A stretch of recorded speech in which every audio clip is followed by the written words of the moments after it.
Hello， 大家好，我是一元。今天这个影片呢，算是一个比较特别的影片，有讲到我自己个人的经历。那随着《万国觉醒》7周年呢，也是分享一下我在这几年的时间里面到底发生了什么事情，为什么最后变成《万国觉醒》的内容创作者。那么今天这个影片是有兑换码的，所以希望各位可以把这个影片从头看到尾，然后仔细的去找一下兑换码到底是哪一个，我藏在影片之中了，但是只有100份而已，各位记得快点去兑换哦。所以我们开始故事吧。那一开始我是对于 YouTube 有兴趣啊，因为看到朋友也是拍了一些影片放上去 YouTube， 所以我就跟着他的方式放去 YouTube。但是当初我放去 YouTube 的一些内容，大多数都是一些我自己个人比较喜欢的游戏或者是画画的影片。那我从小就很喜欢画画了，但是当时候 YouTube 也只能成为一个兴趣啊，毕竟没有多少人关注你的频道，大家都不认识你，所以当时候我并不是把 YouTube 当成是我个人的职业在进行的，所以那个时候我是一边工作一边在经营我的 YouTube 频道。但是在经营的途中，到了后期，我差不多创作了 YouTube 大概3年的时间之后，家里发生了一些事情，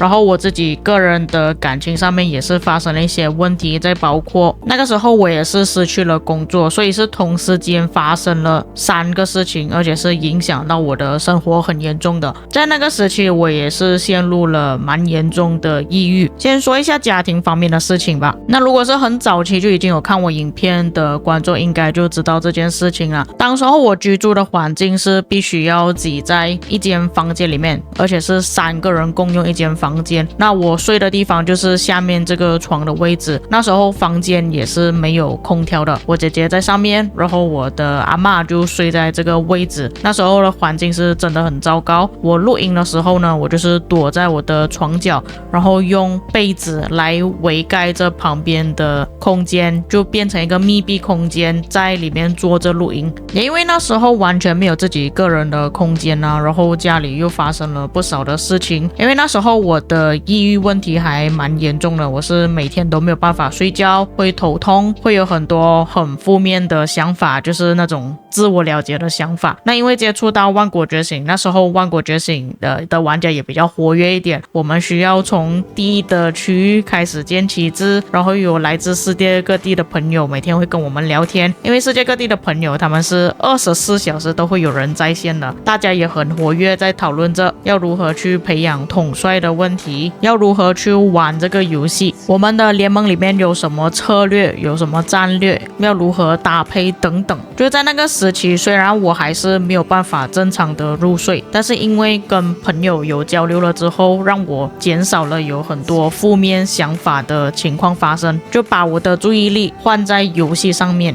那时候我跟联盟里面的队友感情还是蛮好的，我们都是有说有笑，一些不重要的事情，不关游戏的事情我们也会聊天。那时候我会成为全骑兵的玩家，也是因为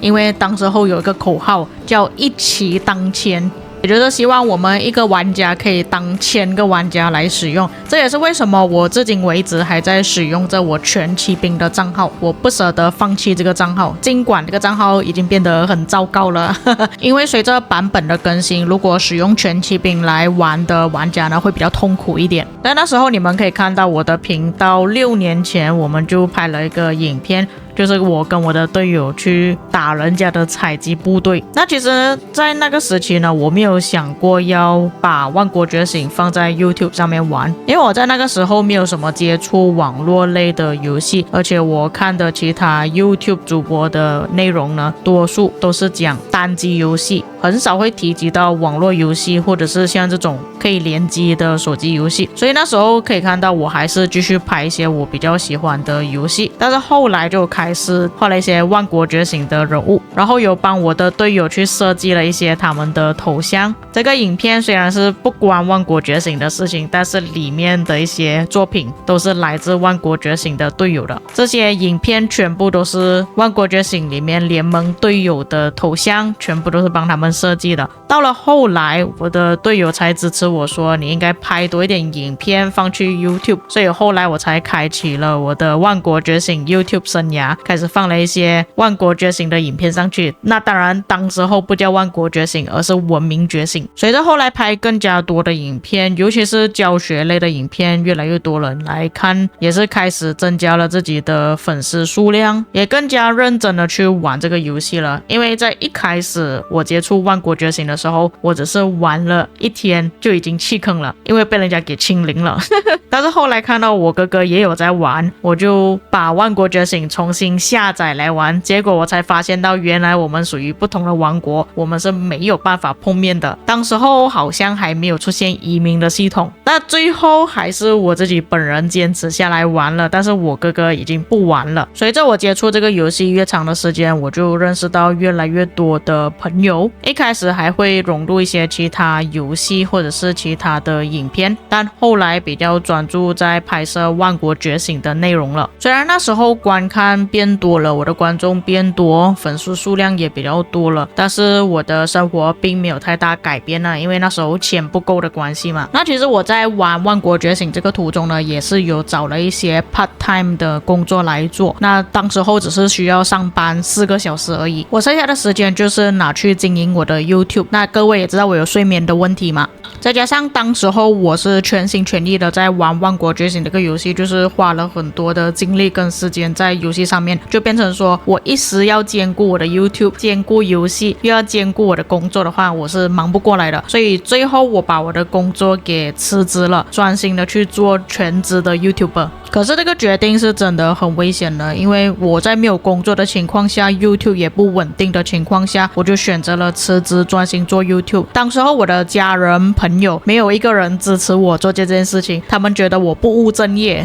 尤其是我的爸爸，他觉得我上班只有4个小时而已，剩下的时间全部都在看手机，这个不是一个正常人应该有的作息。他觉得说正常上班时间至少要8个小时，而不是像我这样子天天在家。所以当时候他也是时常会骂我说我没有用，讲我是废物，然后叫我出去找其他的工作这样子。然后我妈妈就没有讲什么东西，她可能是发现到我有一些问题了，然后我的作息也是跟以前完全不同，整天把自己锁在房间，所以她可能察觉到了一些什么东西啦，但是我没有跟她说。因为我的父母他们完全不知道什么是网络主播，觉得说我只是拿着手机一直不断的在打游戏而已，要如何赚钱。但是后来我只是跟他们说，你们不要管我做什么东西，反正我会拿钱回家，他们就放过了我。而且当时候我也是没有官方的赞助，就是完全靠我自己一步一步的把这个频道给做起来。那时候我也是做比较多的影片，都是讲礼包的内容有什么东西，所有礼包的开销都是用我的薪水还有 YouTube 的收入去购买的。那时候就当做是一个投资的心态吧，也不知道自己会不会成功。那时候我花最多钱就是提升自己的T5部队，我是花光了我所有钱，银行户口剩下5块美金而已。这也是为什么当初有很多人讲你的 YouTube 有收入，你还有其他的工作有赚钱，但是为什么你一直说你没有钱的原因，我都是花在这个游戏上面了。因为我在这之前我是从来没有争取过我自己想要的东西，像我自己很喜欢画画，我跟我父母说我想要继续画画继续升学的时候，他们也没有支持我的决定。而且我当时做出这个决定的时候，我才不到20岁吧，然后我又没有什么太大的负担，也就只有家人的问题而已，没有结婚没有孩子，所以我就放手一搏。是随着后来我拍了差不多将近2年的万国觉醒之后，有了一点点钱，就开始搬出去住。这个就是那时候我住的房间啊，虽然不是很大，但是总比之前3个人挤在一间房间还要更好了。而且我也终于有自己的桌子，属于自己的床，环境也比较干净一点了，没有这么杂乱，房间也终于有空调了。因为我本人住在马来西亚的关系啊，所以在马来西亚没有空调是很痛苦的一件事情，何况是3个人挤在一间房间，又有上下铺。并且那个时候我是真的很想要属于有自己一张桌子，因为各位也知道我很喜欢画画，但是当时候我画画的环境呢并不是在桌子上。这个是当时候我所画画的环境呢，就是